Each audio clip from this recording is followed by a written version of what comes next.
The iPhone 6s, the entire internet seems to agree this is one fast little mother.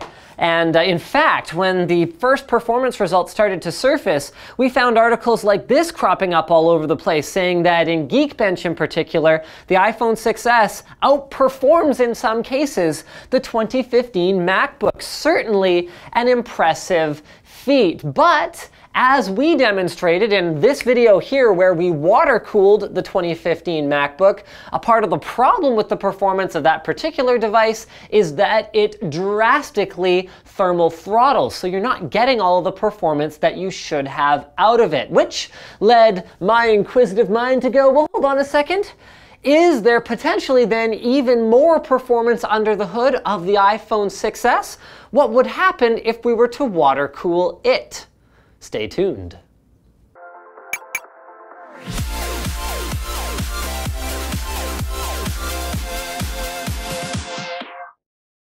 The Logitech G303 features a lightweight design, an advanced optical sensor with Delta Zero technology for precise tracking, and RGB lighting to match your setup. Check out the link in the video description to learn more. Okay, so first order of business then is to establish a baseline while it's being air-cooled. So what I'm going to do is I'm going to run Geekbench continuously for 10 minutes, recording the scores each time it finishes, and then tracking how the scores change over time as the device heats up from being put under a continuous load. So we've got our first number, 4446. Boom, let's run it again and record that. So this is going to be kind of boring to watch. You guys can tune out for a bit. 4424. Run it again.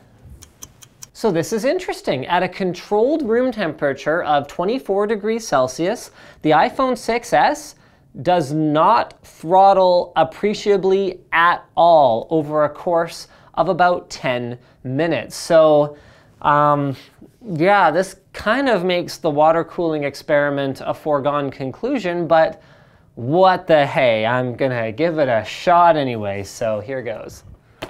Now, while the rumor mill does indicate that the iPhone 6s is indeed quite waterproof, I do not intend to submerge it directly in the liquid because I still need this iPhone 6s to work for my review of aforementioned device.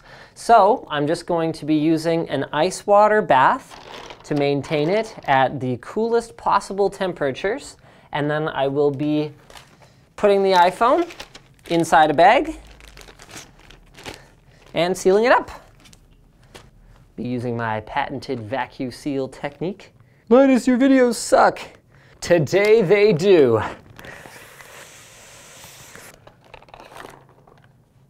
Wow, can the touch sensor work through the plastic? What do you think? Ah, look at that, it did. Cool. So now we're gonna have to do another 10 minutes of runs here, and we will be back.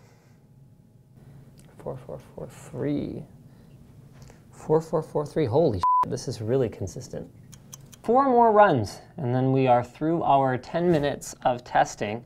And the only real takeaway here is that water cooling the iPhone 6s makes it run ever so slightly, like part of a percent, more consistently from run to run. Impressive. So the iPhone 6s basically, when running CPU-intensive benchmarks anyway, doesn't thermal throttle at all. Which brings up a couple more questions. Is our testing methodology then even relevant? So in order to validate that, we've brought in some other devices. We've got the HTC One M9 featuring the infamous Snapdragon 810.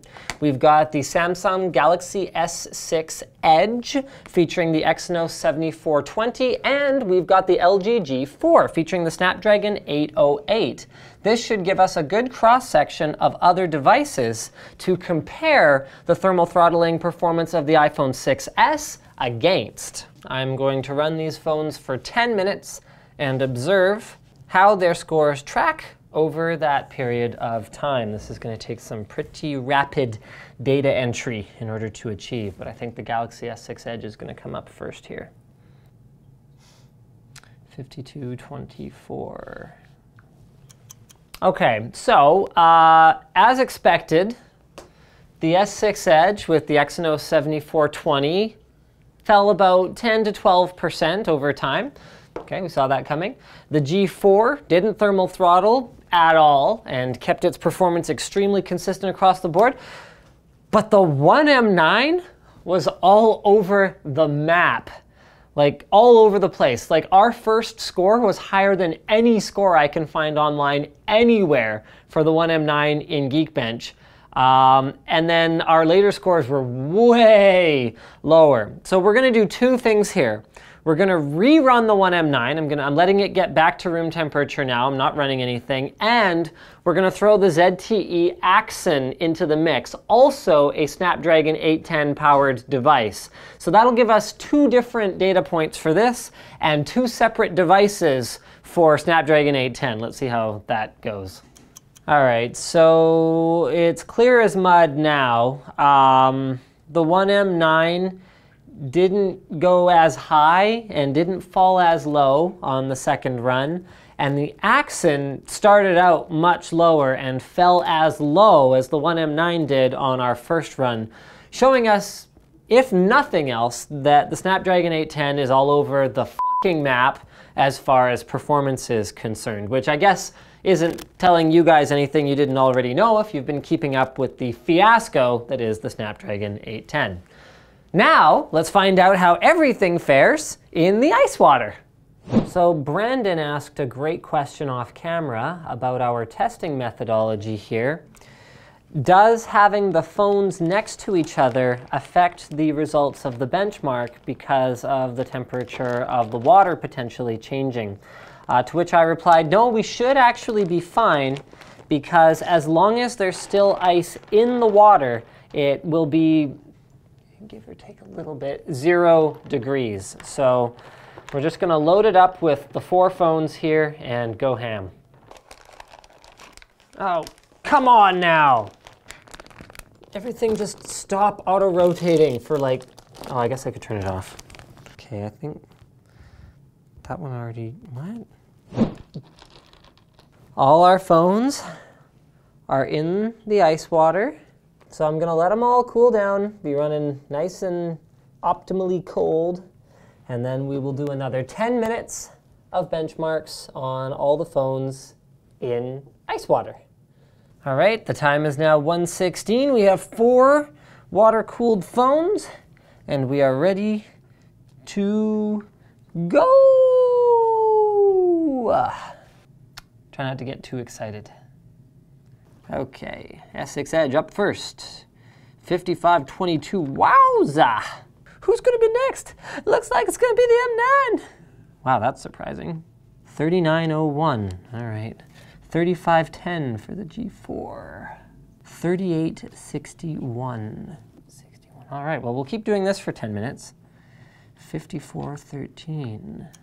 So it took a little kind of staring at it, waiting for numbers to pop out of the screen to me, but I think we've got some pretty interesting conclusions. So number one, the iPhone 6S is freaking awesome, running just CPU intensive tasks. The CPU does throttle if you load up the GPU.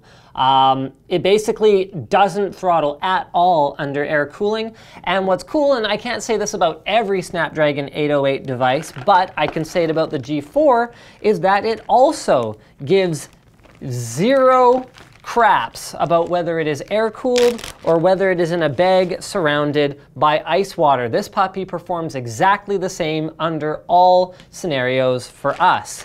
Everything else was a little bit different. It looks like the Exynos processor in the S6 Edge performs about 10% better under ice water, and the Snapdragon 810 enabled devices, both the Axon and the One M9, were a little bit all over the place, but if we consider our first One M9 run, a bit of it, wow, the One M9 is actually still a little bit warm, even though it's in water that is definitely cold. That's amazing. So if we throw out that first run with the One M9, it looks like it actually stays at about peak performance when it's in ice water, and the Axon destroys its air-cooled performance underwater across the board, showing that the Snapdragon 810 has a lot of potential, but that it has to be unlocked by some kind of a design that can cool it, whether that's a heat pipe or water cooling or whatever the case may be. So you know what kind of sites that you could view on any of the phones we tested today? Sites made on Squarespace. All of their awesome templates feature responsive design, which means they'll look good on a monitor like this, or they'll look good on anything down as small as a phone, and their plans start at only $8 a month, including hosting. And they've got a bunch of other great benefits as well. So you pick your template, then whether you want to build a blog or a store or like a company information website, or I mean, really any reason you could possibly want to build a website, you go ahead, you get started, you use their 24/7 tech support, you insert your own pictures and text, and boom, awesome looking website. And if you decide to spring for an entire year worth of the service at a time, they will throw in a domain name for you for free. And they're always adding all kinds of cool new features. Like, we haven't talked about this one in a while, but they've got like a neat little logo designer and all kinds of cool stuff. So head over to squarespace.com and use offer code Linus to save 10% on your Squarespace site today. And if you're not sure if you want to buy, by the way, they have a 14-day free trial, which is free, so it costs nothing. That's what a free trial is. Thank you guys for coming along with this exciting, I hope, little ride. As always, don't forget to like the video if you liked it. If you disliked it though, you know where that button is. If you did like it though, get subscribed, leave a comment telling us what you liked about it. Even consider supporting us by buying a cool shirt like this one, changing your Amazon bookmark to one with our affiliate code. You'll find instructions for that up there, or even by supporting us directly through the LinusTechTips.com community forum. Thanks again for watching, and I have my calendar in front of me, so I'm just totally gonna cheat here. If you're looking for something cool to watch, we actually just did the Manly Guide to Cable Management, which, you can see the results for here, actually. This is, well, this fell off, but whatever. There, you guys get my point. Very manly, very much cable tidy. Bye.